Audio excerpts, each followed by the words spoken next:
Hello, I'm the Cartoon Gentleman, bringing you Organized Chaos. Now lately, it has not escaped my notice that I've been treating the My Little Pony community a bit unfairly, meaning that I've been giving them too much props.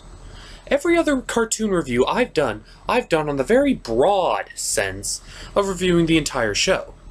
But the My Little Pony, I've been reviewing it episode by episode.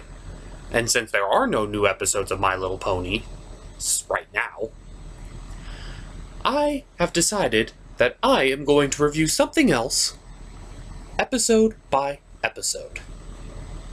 Now, I gave this a fair bit of thought.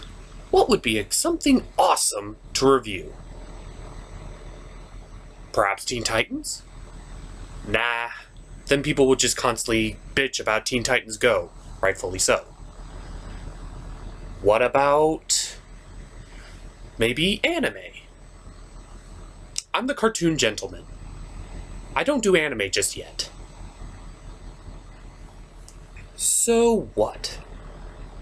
Well, with Transformers coming out sooner rather than later, I decided why not review episode by episode of one of my favorite Transformers series of all freaking time.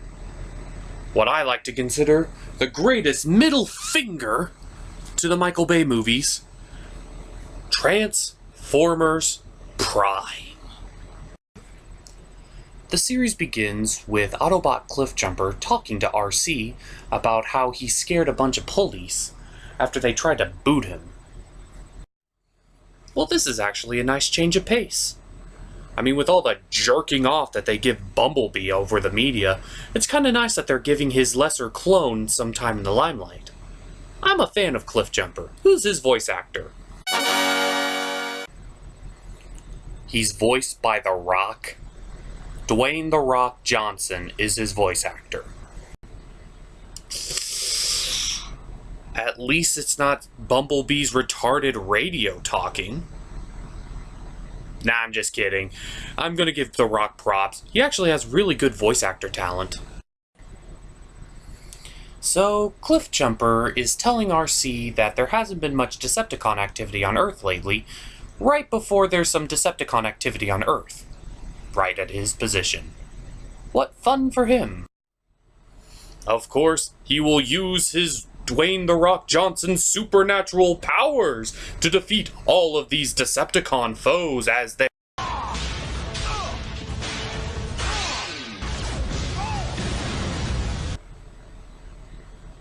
Well, damn, that was dark. So, after Cliffjumper gets beaten up, he's then taken to Starscream as Starscream proceeds to... Did that just happen? That couldn't have just happened. Did that just happen? They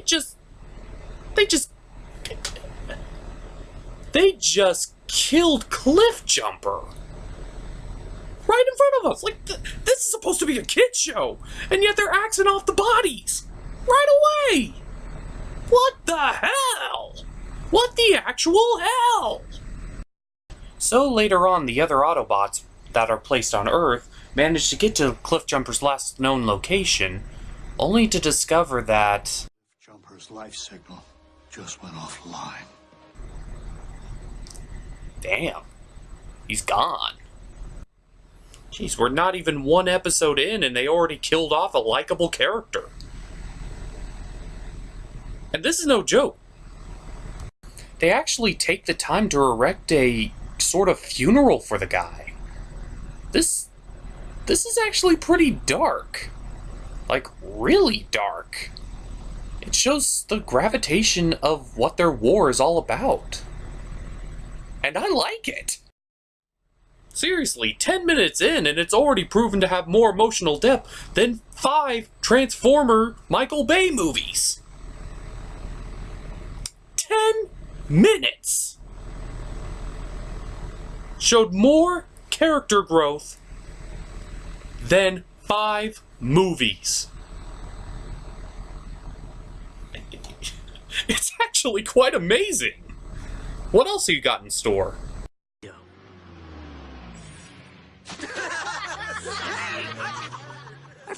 for that. Oh, right. The human character. God, why do they constantly have to shove human characters into our faces? I mean, hell, Beast Wars didn't have a single human in it, and it turned out better than most series. Why do they keep trying to make us care about these human characters? Well, everybody, this is Jack Darby. He works at a burger shack, and he doesn't have a personality. And somehow he finds RC attractive, as a motorcycle. But to be fair, we've all have our moments. Don't judge me. Of course, after being seen with RC, the Decepticons target the human boy and RC as potential threats to them, and must be destroyed. So RC reluctantly takes Jack on a joyride. And who should show up?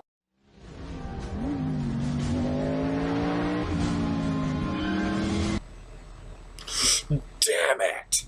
Damn it, damn it, damn it, damn it, damn it! Why can't there be a Transformers series without that fucking bug? The only way this could get any worse is if they had a little kid character, even younger than Jack, just randomly show up out of the blue. Hi, Mama. Racing. Right up the street. Okay, just 5 more minutes? What the fuck? Ugh. What the actual hell? So everybody, meet Raph, aka Raphael, aka the cliche, smart as hell, toddler-like character who's probably gonna be friends with Bumblebee. Whoop-de-fucking-do. Of course, to be fair, he is sort of, kinda useful. Sort of, kind of. In the smallest percentage chance that he's useful, he's still useful. You know what I'm talking about? It's like that one kid from Blues Brothers 2000. So, now that the Decepticons have cornered 2 kids, the Autobots are forced to fight them off. And of course, the human kids get away, while Bumblebee and RC actually kick some serious ass. Yeah, this is actually a pretty entertaining fight. Of course, it's made all the more better that when Bulkhead shows up, he that sent them Decepticons running! Of course, I wonder what Optimus has to say about the whole human situation.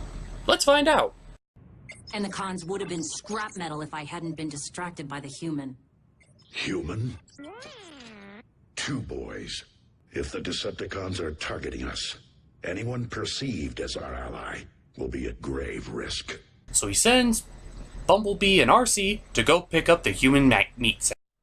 But of course, 2's company, 3's a crowd.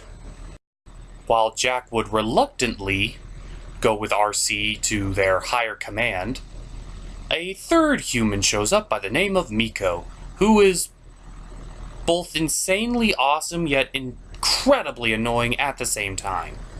It's a weird combo, but it works for her. I would like to add that I do no way, shape, condone the fact of getting into strange cars, even if they are talking robots.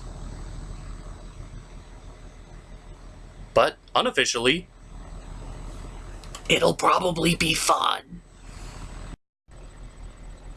So Bumblebee and RC take the kids to go see Optimus Prime, as he explains exactly what they are, how they got there, and why they're here. Blah-de-blah, we've heard this speech over and over again.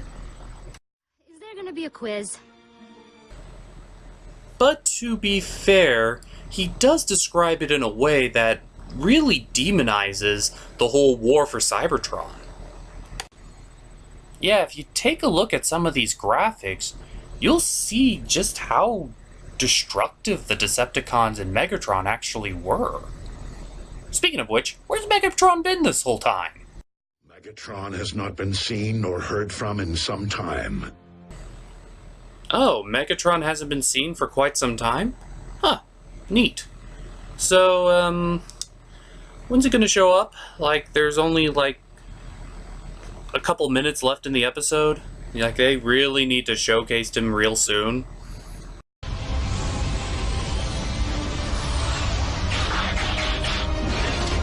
Decepticons! I have returned. Well, there he is. And so, the episode continues with a...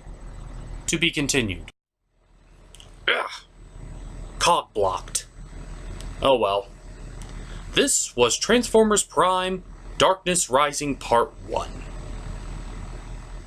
It is insanely brutal. Like, seriously. This is the Transformers series that really does define what it means to be in a several centuries long war. The entire series of Prime can be said in that summed up sentence, but this is the opening that truly made you believe this series was going to be way different than any other Transformers series to the date. This is what Transformers, the movies, needed to be. They needed to have character development. They needed to have plot. They needed to have likable characters. And they had to have a decent story. People, I beg you, don't let Michael Bay have his fun with Transformers. Watch this series. You'll see what I mean. As always, I'm the Cartoon Gentleman, and I condone this message. Thanks, OP. You're welcome. Have a good day.